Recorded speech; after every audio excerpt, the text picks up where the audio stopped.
Hello there, today I was in the mood for a modern monster movie. I thought I'd give Meg 2 The Trench a try since it's about giant sharks and a team of divers heading deep into the ocean to try and research them. The film was directed by Ben Wheatley and written by Eric and Joan Hober and Dean Gregorius. It stars Jason Statham, Jing Wu, and Shuya Sophia Kai, as well as several other returning cast members from the first film. Meg 2 is obviously a sequel. It's the second film in the Meg series, but it doesn't require you to have seen the first film to understand and follow along with the plot. The story is a disjointed adventure that starts off as a spy thriller and ends up as an action hero movie with Jason Statham single-handedly taking on the world's biggest predators. There are bits in the middle that feel more like a horror, and at times it can feel like a giant monster film when the sharks are tearing apart the structures or fighting other giant creatures. The story takes all kinds of twists and turns, explaining very little and introducing new elements and concepts every 20 minutes or so to try and shake things up. It ends up feeling like a rushed fever dream where none of the storylines are complete or satisfying. The characters don't undergo any kind of personal growth, and none of them have storylines beyond their part in the main one.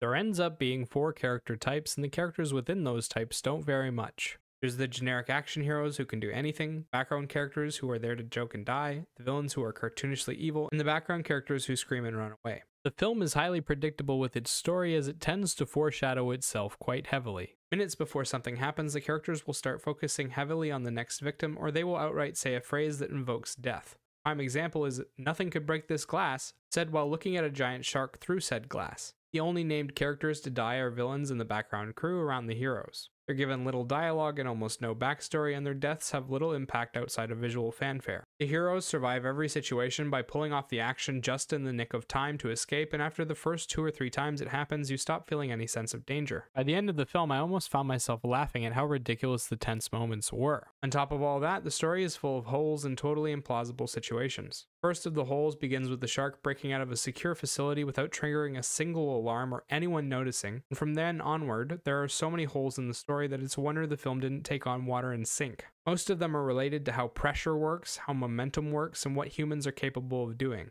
Cast-wise, there isn't much going on either. The film's general cast does a decent job of their fear reactions and playing along with the story, but none of them are asked to do any highly emotional scenes or big monologues. Jason Statham takes up the most screen time, but he's just playing his usual action hero self. He's cool and collected, and he does most of his own stunts, but aside from that, this character is as generic as it gets, and his performance reflects that. There's little to no emotion, and he delivers every line the same way. The people around him are more animated and human-like, but none of them gets developed well enough to be interesting. None of them are challenged in their roles. Visually, the film is a CGI nightmare. Most of the film takes place in the water, deep in the ocean. The water is dark and murky, and the textures of the sea creatures in the ocean floor are kind of blurry and blocky. There are some decent visuals like glowing underwater plants, but they're few and far between. After about 20 minutes of the CGI overload, I ended up getting bored with it, and I can't imagine most people wouldn't. The colors are bland and monotone. We only ever see the underwater creatures in tiny microdoses, and when they do eventually attack, they act like every other monster from any other film. Mindless critters that swarm their foe. When they eventually escape the ocean floor with the help of God and the dumbest villain ever, it turns into a disaster film where the heroes have to try and save innocent people from the megalodon sharks that followed them. There's a giant octopus too, but it's basically there so we can have the monster versus monster scene.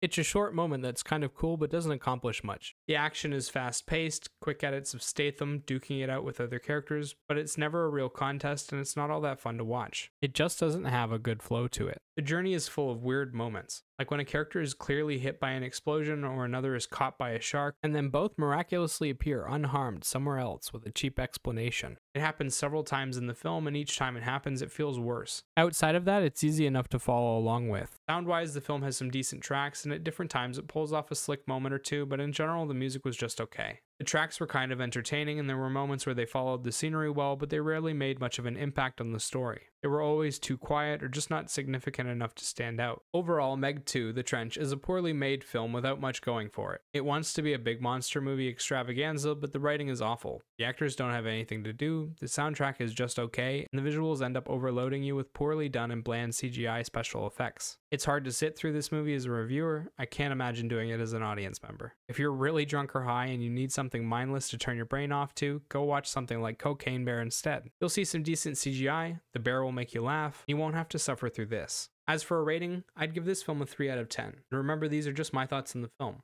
Let me know what you think in the comment section down below. Bye-bye.